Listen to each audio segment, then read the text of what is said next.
안녕하세요. 저는 이제 일산청소학원 전략담임 김준우입니다. 지금부터 성신여대 수시 지원 전략에 말씀을 드릴 건데요. 첫 번째로는 학생부 교과 전형입니다. 일단 모집 인원에서 인문은 1명이 늘었고 자연은 12명이 감소했는데요. 자연계열 지원자 같은 경우는 감소 인원이 있기 때문에 지원하려는 학과의 인원 증감을 꼭 확인하실 필요가 있을 것 같습니다. 그리고 추천 자격은 졸업생 전체 지원이 가능하고 학교별 추천 인원도 제한이 없습니다. 그리고 이제 선택 과목 반영 방법인데요. 성신여대는 출결 10%가 반영이 되고요. 인문은 국수형 사에서 한국사까지, 자연은 국수형 과만 해서 상위 3과목의 성취도를 반영합니다. 그리고 성취도별 반영 점수가 A는 1등급, B는 2등급, C는 4등급으로 전년도에 C가 3등급에서 4등급으로 감점폭이 커졌기 때문에 C가 있는 학생들은 이 부분에서 유의해서 지원을 해야 될 것 같습니다. 또한 수능 최저는 인문, 자연 동등하게 2합 7로 구성이 되어 있는데요. 인문 같은 경우는 전년도에 2합 6이었다가 올해 2합 7로 최저가 완화가 되었습니다. 이 부분 꼭 알고 계셔야 될 것 같고요. 자, 다음은 이제 인문 계열 기준 전년도 결과입니다. 여기서도 이제 보셔야 될 게 몇 개 있는데, 첫 번째로는 이제 예시로 들어드릴 과가 경영학부와 영어영문학과인데 보셔야 될 자료들이 50컷, 70컷 그리고 최고 평균 최저가 있어요. 50컷과 70컷은 이제 대학 어디 가는 사이트에서 발표한 자료고 최고 평균 최저는 학교 홈페이지에서 공개한 자료입니다. 이 두 개를 왜 같이 모아놨냐면은 이제 자세히 보시면은 50컷은 쉽게 생각하시면은 10명 중에 5번째 합격자, 70컷은 10명 중에 7번째 합격자고요. 평균은 말 그대로 평균입니다. 근데 경영부를 보시면은 50컷이 2.29, 70컷이 2.25인데 평균이 2.16으로 10명 중에 5번째 합격자보다 높게 산출이 되어 있어요. 이 말은 뭐냐면은 앞쪽에 그러니까 내신이 조금 더 높은 학생들이 많다는 얘기거든요. 그렇기 때문에 무조건 50컷, 70컷을 단순 판단하기보다는 전체적인 자료를 같이 보시는 게 좋을 거고요. 영어 영문학과도 마찬가지로 50컷은 2.31 그리고 70컷은 2.38이지만 평균은 2.28로 70컷보다 0.1 이상이 높게 측정이 되어 있습니다. 자, 다음은 이제 실질 경쟁률인데요. 이 부분은 뭐냐면은 경쟁률은 실제 지원자, 그러니까 전체 지원자를 말씀드리는 거고 실질 경쟁률은 지원자 중에서 최저를 맞춘 학생들. 근데 앞 페이지에서 말씀드렸다시피 성신여대 인문은 2합 6에서 2합 7로 완화가 되었어요. 그래서 최저를 맞추기가 쉬워졌기 때문에 이 실질 경쟁률이 올라갈 가능성이 높고 이에 따라서 입결 변동 가능성도 있습니다. 이 부분은 꼭 알고 계셔야 될 것 같고 그리고 자세히 보시면은 맨 밑에 유아교육과의 수능 최저가 5.19로 죄송합니다. 수능이 아니라 내신 최저가 5.19로 되게 낮게 측정이 되어 있는데요. 이 부분은 유심히 보셔야 될 게 뭐냐면은 자, 모집 인원은 5명이고요.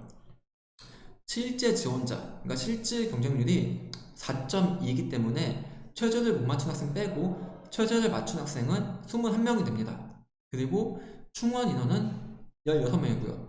즉, 처음에 최초합한 5명, 그리고 추가 합격한 16명, 총 21명이 됐기 때문에 유아교육과는 지원자 전원 합격이 한 게 돼요. 그렇기 때문에 맨 마지막에 최저 5.19라는 성적이 나올 수가 있는 거고요.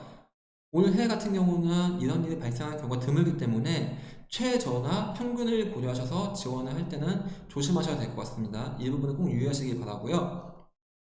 자, 다음은 자연계열입니다. 일단 자연계열 같은 경우에 보시면은 아까 말씀드린 대로 50컷과 70컷 그리고 평균을 꼭 확인하셔야 되고요. 평균 같은 경우는 2.49임에 비해 50컷은 2.53로 낮게 측정이 되어 있습니다. 그래서 이런 부분을 꼭 고려하셔서 지원했으면 좋겠습니다. 그리고 실질 경쟁률 보시다시피 인문에 비해서 원래가 2합 7이었기 때문에 기본적으로 경쟁률하고 엄청난 차이가 있진 않아요. 물론 차이가 있는 학과도 있지만 기본적으로 자연계열은 실질 경쟁률이 높았기 때문에 전년도 자료를 그냥 참고하셔서 지원하셔도 괜찮을 것 같습니다. 자, 다음은 학생부 종합전형인데요. 학생부 종합전형은 일단 학교생활 우수자 전형과 자기주도 인재 전형 이렇게 두 가지로 구분이 되어 있고요. 두 전형 다 인문, 자연 구분 없이 간호학과를 각각 학교생활 우수자는 17명 그리고 자기주도 인재 전형은 16명을 모집합니다. 그리고 전체적으로 모집 인원 감소가 있기 때문에 지원하려는 학과의 인원 증감은 꼭 확인을 하셔야 됩니다. 자, 그리고 이제 학교생활 우수자 같은 경우는 서류 100, 그리고 자기주도 인재 같은 경우는 1단계 3배수로 모집을 한 다음에 2단계에서 70, 30으로 면접을 보고요. 둘 다 복수 지원은 가능합니다. 자, 다음은 서류평가인데요. 학교생활 우수자 같은 경우는 진로 30, 학업 50, 공동체가 20으로 학업에 매우 높은 비중을 차지하고 있고요. 자기주도 인재 같은 경우는 진로가 50, 학업이 30, 공동체가 20으로 진로에서 매우 높은 비중을 차지하고 있습니다. 또한 자기주도 인재의 2단계인 면접에서도 마찬가지인데요. 면접을 100에서 봤을 때도 여전히 진로의 70, 학업의 30으로 진로 자체의 비중이 매우 높습니다. 사범대학에서도 마찬가지인데요. 진로 50, 학업 30, 그리고 교직 적성 인성에서도 20%를 차지하고 있습니다. 다음은 학교생활 우수자 입문 기준 전년도 결과입니다. 우선 학교생활 우수자는 사범대는 모집하지 않고요. 그리고 아래 보이시는 50% 컷과 70% 컷이 나오지 않은 학교들은 모집 인원, 지원 등록 인원이 3명 이하여서 발표를 안 했다고 합니다. 그리고 여기서도 이제 주의하셔야 될 거는 아까 교과에서 말씀드린 것처럼 50% 컷, 70% 컷과 평균 이런 부분을 자세히 보셔야 되고 아무래도 이제 내신보다는 그래도 생기부의 내용이 중요하기 때문에 참고 정도만 하시면 될 것 같습니다. 다음은 학교생활 우수자의 자연의 전년도 결과입니다. 마찬가지로 이제 50% 컷과 평균을 비교해 보시면 될 것 같고 참고 정도만 하시면 될 것 같습니다. 자, 다음은 자기주도 인재 우선 입문의 전년도 결과입니다. 앞에서 뭐 50%나 70% 컷, 그리고 평균 이런 거 말씀을 드렸는데 이번에는 최저를 말씀드릴 건데요. 우선 자기주도 인재는 학우에 비해서 진로를 50% 반영하고 그리고 면접이 있습니다.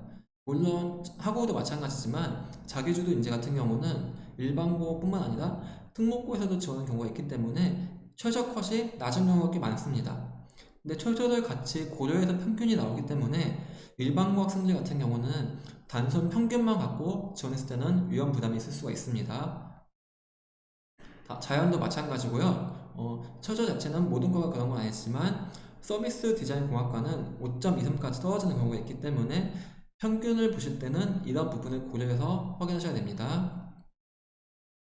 지금 보여드리는 거는 학우와 자기주도 인재, 그러니까 학교생활 우수와 자기주도 인재를 비교해 드리기 위해서 이제 만들어 놓은 건데요. 앞에서 말씀드린 것처럼 평균뿐만 아니라 최저에서도 자기주도 인재가 더 낮게 측정이 되어 있고요.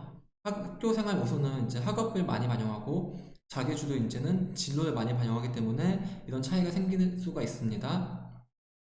자연도 마찬가지로 자기주도 인재가 학교생활 우수에 비해서는 조금 더 낮게 측정이 되어 있습니다. 자, 마지막으로 논술 전형인데요. 논술 전형에서는 모집 인원의 감소가 있습니다. 인문은 4명, 자연은 9명 감소가 있어서 지원을 고려하는 학생들께서는 지원하려는 학과의 모집 인원을 꼭 확인할 필요가 있을 것 같습니다. 그리고 전형 방법에서는 논술 70, 그리고 교과가 27, 출결도 3%가 반영이 되고요. 인문, 자연 상관없이 국수형 4과, 탐구 한 과목으로 된 2합 7의 수능 최저가 있습니다. 인문 같은 경우는 전년도 2합 6에서 2합 7로 수능 최저가 완화가 되었습니다. 내신 반영은 이제 앞에 보여드린 27% 중에서 5등급까지는 100, 99, 98, 97, 96으로 1점씩 감소하는데 6등급부터는 감점폭이 매우 커지고요. 출석 반영도 하루까지는 감점이 없지만 이틀차부터는 감점폭이 생깁니다. 또한 지각, 조퇴, 결과 3회는 결석 1일로 처리가 되기 때문에 지원을 고려한 학생들께서는 이 부분도 유의를 하셔야 될 것 같습니다. 자, 다음은 논술 전형의 전년도 결과로 우선 입문입니다. 논술 전형에서는 경쟁률과 실질 경쟁률을 같이 보셔야 되는데요. 경쟁률 같은 경우는 전체 지원자를 얘기하는 거고 실질 경쟁률 같은 경우는 지원자 중에서 수능 최저를 통과한 학생들을 이야기합니다. 그리고 수능 최저를 통과하지 못하는 경우가 매우 많기 때문에 경쟁률과 실질 경쟁률 차이가 매우 큰 편입니다. 다만 인문 계열이 전년도 2합 6에서 올해 2합 7로 최저 완화가 있기 때문에 올해는 경쟁률이 더 높아질 걸로 판단이 됩니다. 음, 입결에 있어서는 이제 논술 평균 점수를 보시면은 독일어 문화학과가 67.19, 그리고 경제학과나 심리학과가 65.17, 65.49로 학과별로 이제 편차가 조금 있다라는 거 알고 계셔야 되고, 인기학과, 비인기학과에 대해서도 무조건 인기가 높거나 비인기학과가 낮거나 이런 거는 무조건 장담하기 어렵다는 걸 알고 계셔야 될 것 같습니다. 더군다나 모집 인원 자체가 많은 편이 아니기 때문에 이런 유동성이 매우 큽니다. 자연도 마찬가지인데요. 실질 경쟁률이 아무래도 전년도부터 2합 7이었기 때문에 인문에 비해서는 조금 더 높은 편이고요. 입결 같은 경우도 앞에 인문에서 말씀드린 것처럼 학과별로 변동이 매우 큰 편입니다. 이런 부분을 유의하셔야 될 것 같습니다. 자, 이상으로 이제 성신여대의 수시 지원 전략을 마무리하고요. 앞으로 입시에 있어서 좋은 결과가 있기를 바라겠습니다. 감사합니다.